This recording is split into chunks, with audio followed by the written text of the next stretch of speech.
Let me give you one piece of poetry that sums up what a life of adventure should be like and how you should feel. You are now a seasoned warrior. You bear the scars of honorable battle. And here is where you stand today. Out of the darkness that covers me, black as the pit from pole to pole, I thank whatever gods may be for my unconquerable soul. In the fell clutch of circumstance, I have not winced nor cried aloud. Under the bludgeonings of chance, my head is bloody, but unbowed. It matters not how straight the gate, nor charged to punishments the scroll. I am the captain of my fate. I am the master of my soul. Let's do something remarkable. Remember, humans are remarkable. A marvelously functioning entity.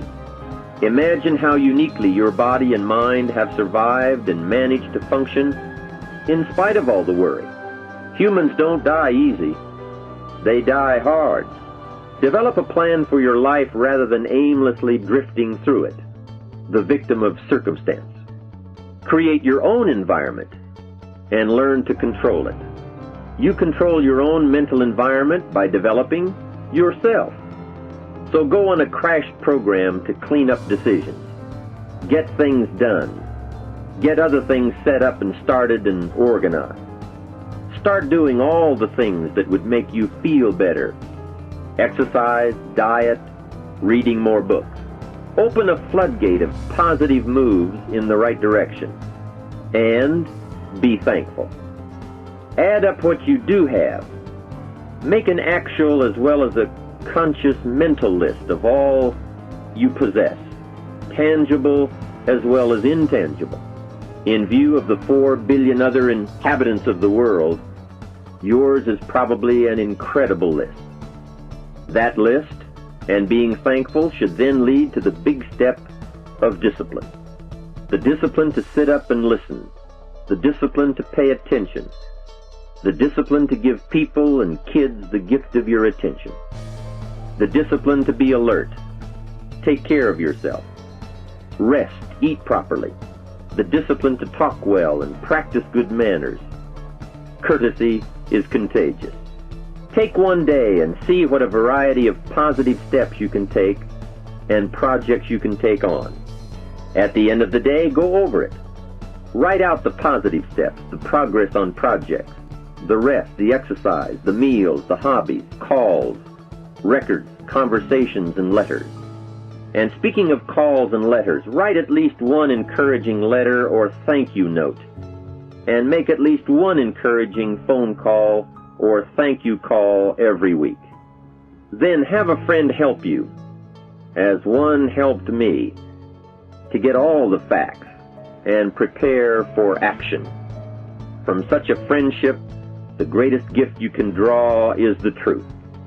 To one of my dearest friends I said just the other day, as my friend, do me the one best thing you can do for me, and that is, tell me the truth.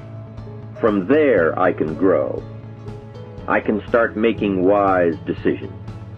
We all admire poise, confidence, awareness, courtesy, good manners, courage, health, kindness, attention, beauty, speech, expression, and unhurried intensity, and talent at work.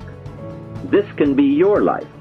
Say with me today, today I will draw on all I've learned and practiced, from curiosity to confidence, and I will utilize it all to meet the experiences and challenges that may come my way or that I may seek out.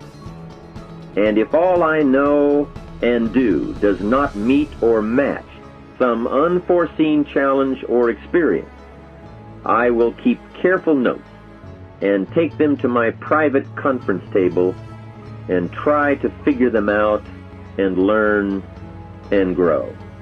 Mixed in my curiosity is thanks that I'm alive and able to see and feel and learn and handle and enjoy being human and being alive and having been given a chance to turn challenge into experience. How great to have a mind to expand and a soul to nourish, to have hands that can feel, a heart that can experience, a mind that can inquire and learn, a soul that can soar, a body that can respond, to know love, sadness, hope, disappointment, accomplishment, failure, thrills, terror, appreciation, bafflement, wonder, frustration, misery, confidence, courage, contentment, impatience, expectation, apprehension, fulfillment, music, sound, pictures, art, beauty, and harmony. To have all this happen to one is one thing. To know it is all happening is much more. I wish for you that you might develop a growing awareness of the world around you and your possibilities in it. Develop a sense of history and destiny, and be grateful for the opportunity that you have to participate in that grand endeavor. The greatest message I could ever give to you is that one simple thing. Yes, you can grow. I say it with all of my heart. I know in my mind that man was designed for accomplishment, that he's engineered for success, that he is endowed with the seeds of greatness. You can start from where you are with what you've got. And so long as you build on a moral foundation, I believe you can get anything you really want. You'll just help enough other people get what they want. I'm going to share a story with you. I think it's the greatest story that I've heard in my lifetime.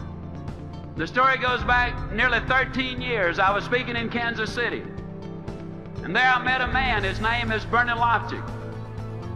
He said, Zig, when our son was born, our joy knew no bounds. Because we already had our 2 daughters, now we had our son. The family was complete, but he said it wasn't long before we knew something was wrong, because his head hung too limply on the right side of his body, but the family doctor said he would outgrow it. We knew better, so we took him to a specialist. The specialist diagnosed his condition as a reverse of club's feet and treated him for that, but he said, we knew, Zig, it was more serious. We took him to one of Canada's top specialists, and after an exhaustive examination, the specialist said, this little boy is a spastic. He has cerebral palsy. He's never going to be able to walk or talk or count to 10. I'm going to suggest that you put him in an institution for his own good. Brother Byrne looked at me and he said, you know, Zig, I'm not a buyer, I'm a seller. I could not buy the idea that my son was going to grow up being a vegetable. So we took him to another doctor who told us the same thing. And then another and another and yet another and another, until 30 doctors said there is no hope. Then they heard of a Dr. Pearlstein down in Chicago. Dr. Pearlstein examined David perhaps as no child has ever been examined before. And when he finished, he said, this little boy is a spastic. He has cerebral palsy.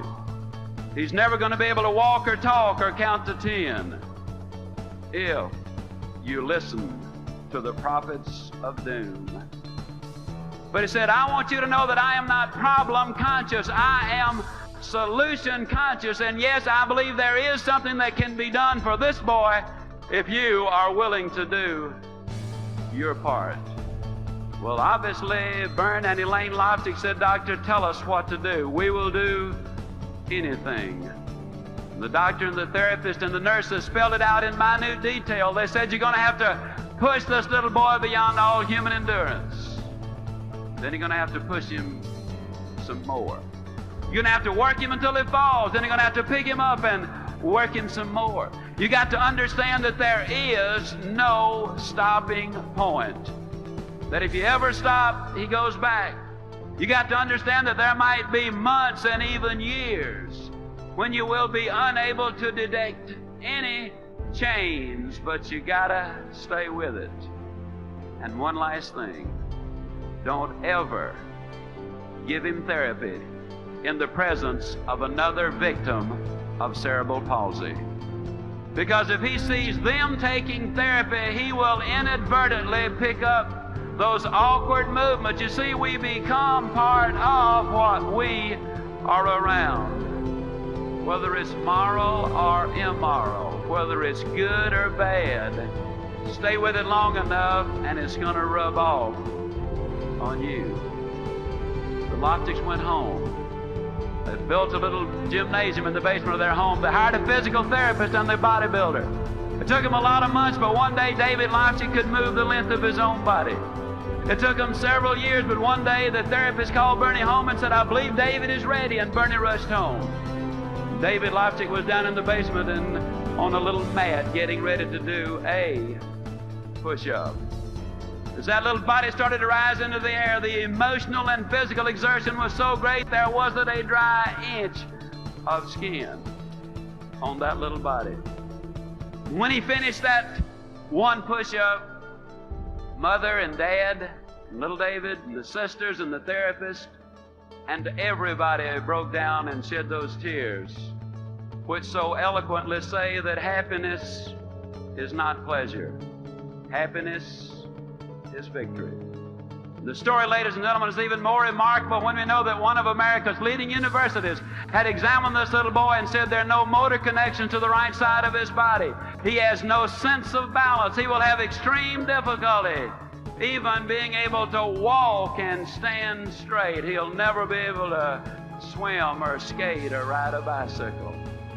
On October the 23rd, 1971, my wife and I had the privilege of flying to Winnipeg, Canada to attend the bar mitzvah of little David Loftic.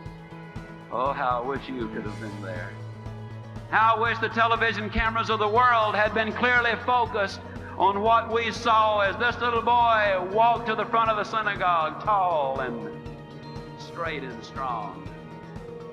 I wish you could have seen what we saw, knowing what we knew, because you see, at that time, he had done as many as 1,100 push-ups in a single day.